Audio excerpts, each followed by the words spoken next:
Let's go to this housing issue, Adam.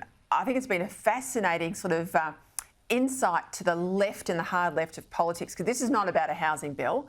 This is about Labor fighting for survival, particularly with young voters and those votes in urban areas that they're leaving now to the Greens. We know the Greens have got more seats in the lower house of the federal parliament than they've ever had in history. So this is what it's really about.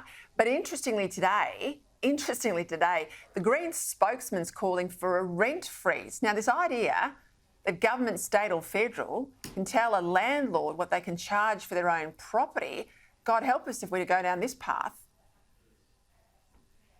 Well, Peter, it seems the Greens have just lost a complete sense of their true proportion in the grand scheme of things. Fascinating is one word, but the adjective I would use for their conduct in Parliament would be profane. They're not just testing the Prime Minister's patience, but surely the tolerance levels of those in desperate need of a housing solution should be the priority here.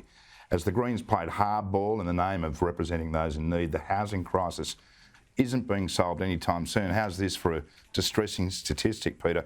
37,000 people have failed to secure short-term crisis accommodation in the 4 months that this has been bouncing around in the Senate. A roof over someone's head shouldn't ever become a political football, but that hasn't stopped the Greens delaying this process by refusing to credit the government for that $2 billion top-up of the $10 billion social housing fund.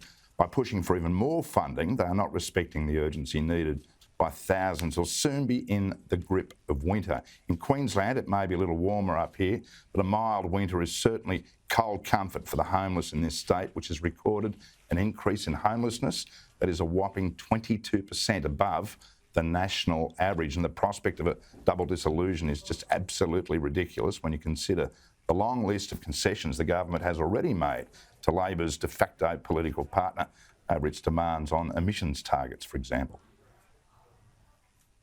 And of course, between now and the end of the next financial year, so 30 June next year, we've got 750,000 migrants landing on our shores, all needing somewhere to sleep as well. So you talk about pressure now, there'll be pressure into the future.